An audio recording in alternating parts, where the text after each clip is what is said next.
Je suis la dévorante, je suis l'affamée éternelle, la faim archaïque infinie. Je suis le néant qui hurle silencieusement dans les entrailles du monde. Je suis le trou noir de l'âme, le maelstrom universel qui avale et engloutit tout ce qui s'approche. Je suis l'édentée, celle qui suce lentement la moelle de vos os, celle qui lèche vos chairs patiemment jusqu'à leur complète disparition. Je tette de mes lèvres charnues votre lymphe, votre sang, vos désirs, vos mots, vos élans et tout ce que la vie présente à ma bouche avide. Je suis la tentaculaire. Mes mains se sont faites ventouses pour agripper tout ce qui pourrait me nourrir. Que dis-je, me remplir? Pourtant cela n'est jamais arrivé. Je suis le puits sans fond, la barque percée qui sombre dans les abîmes. Je lutte sans cesse contre un vide lancinant. Je porte en mon sein des abysses hurlantes qui me terrifient et me rongent, menaçant de me faire disparaître. Je suis la dévorante dévorée. Je suis né sans genèse, engendré du cosmos indifférencié. Je suis l'enfant de l'infini et du néant sorti des flots du vide primordial, couverte de l'écume du tout originel. Je flottais dans l'espace lorsque ma conscience prit naissance. J'étais pareille à une manche à air un jour sans vent, peau creuse et poreuse, maillée des scintillements d'étoiles, repliée sur elle-même, pleine de rien et vide de tout. Un jour que je dérivais plus près que d'habitude d'une planète, je fus prise de son orbite, tournoyant autour d'elle, me rapprochant de plus en plus. Je pus commencer à sentir la force de sa densité m'attirer irrésistiblement vers elle. Je plongeais, traversant son atmosphère, et telle une feuille desséchée, déposais mon être d'éther sur le sol. Une brise se leva et gonfla ma peau tissée de comètes éteintes par ma chute. Je sentis l'air me traverser et me remplir, mettant en mouvement mes contours balbutiants. J'en voulus plus, sentir à nouveau cette peau que le vide spatial avait tant anesthésiée. Je me mis en route, la bouche béante gobant le vent tel un cerf-volant. En me déplaçant, j'avalais des herbes, des insectes, des parfums, des couleurs, des musiques qui se collèrent sur ma peau, lui donnant un peu plus de densité. Sensation exquise, extase. Plus j'avalais de choses, plus je grossissais, même si la porosité de mes contours laissait passer la plupart de ce qui me nourrissait. Je ne pouvais retenir ce que j'ingérais. Il me fallait engloutir sans cesse pour ne pas redevenir cet être sous vide.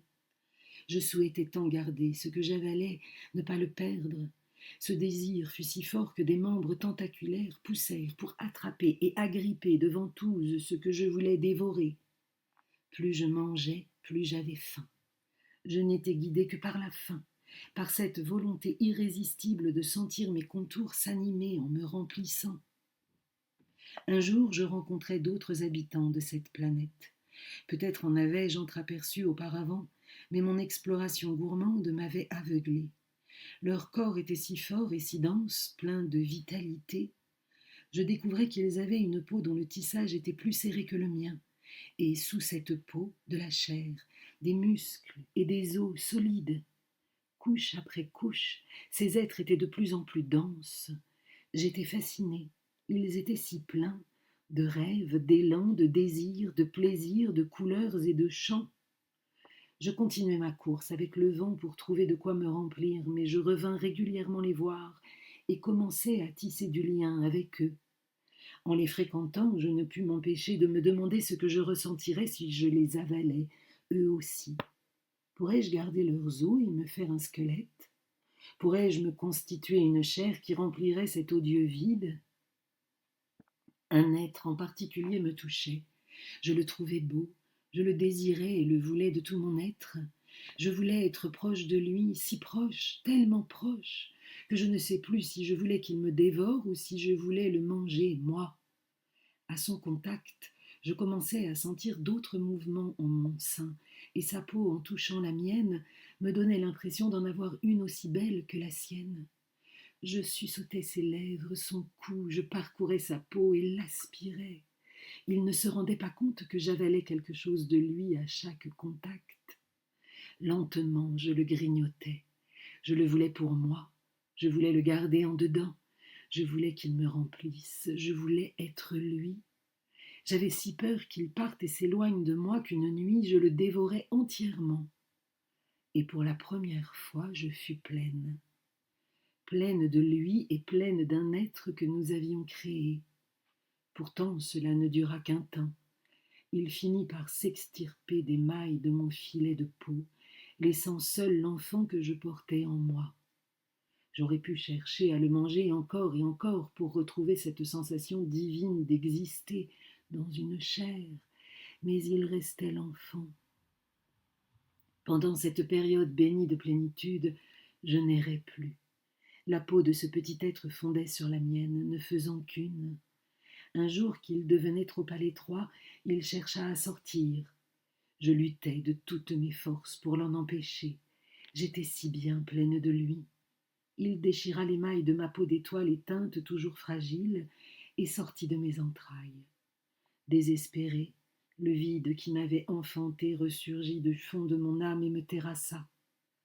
Paniqué par cette réminiscence terrible, je cherchais à dévorer encore et encore le petit être que j'avais engendré pour retrouver le souvenir perdu de cette plénitude tant désirée. Je le mangeais encore et encore, furieuse de sa perte inévitable, sourde à ses désirs, je n'entendais que la faim hurlante qui me tenaillait. Il ressortait de moi à chaque fois, d'une manière ou d'une autre. Je le rongeais, cherchant à ce qu'il ne grandisse pas trop, ne s'éloigne pas trop, qu'afin je puisse toujours le porter en mon sein.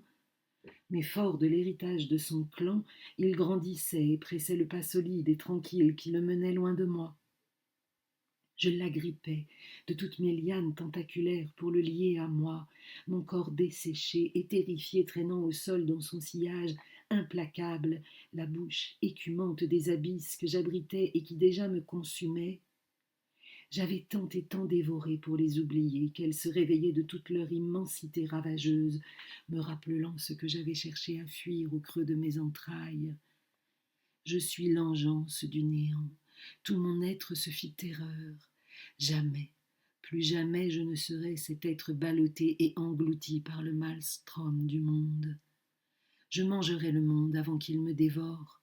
Je propulsai mes tentacules plus loin encore, j'aspirai plus fort, des dents acérées poussèrent dans la béance de ma bouche immense, telle une pieuvre gigantesque, je commençai à parcourir terre et mer pour consumer, grignoter, gober, avaler, rogner, dévorer tout ce qui me donnera peau et contenance, tout ce qui étouffera la brûlure ardente du vide qui me possède, tout ce qui fera taire la promesse lancinante du rien qui me poursuit. Je suis la dévorante, l'affamée. Nourrissez-moi coûte que coûte, sauvez-moi de la vacuité qui me ronge telle une lèpre. Ne me laissez pas disparaître. Je suis la terrifiée, le kraken qui s'accroche à vous dans la folie du désespoir, qui vous engloutit et vous emmène dans ses abysses. Je vous lie, je vous attache, je vous ligote à mes entrailles. Je vous aspire et vous vampirise, me remplissant de la vie que vous portez, qui m'est inaccessible ou que j'ai peur de perdre. Possédé par la faim infinie, je chasse et me repais dans une litanie stridente. Encore, j'en veux plus. Je suis la béante furieuse qui dévore le tout avant d'être avalée par le rien. Je suis celle en quête d'une peau étanche qui contiendra la vie, en quête de contours qui berceront l'existence qui me remplira enfin, en quête du courage pour défier le néant qui rallumera les étoiles de ma chair vivante.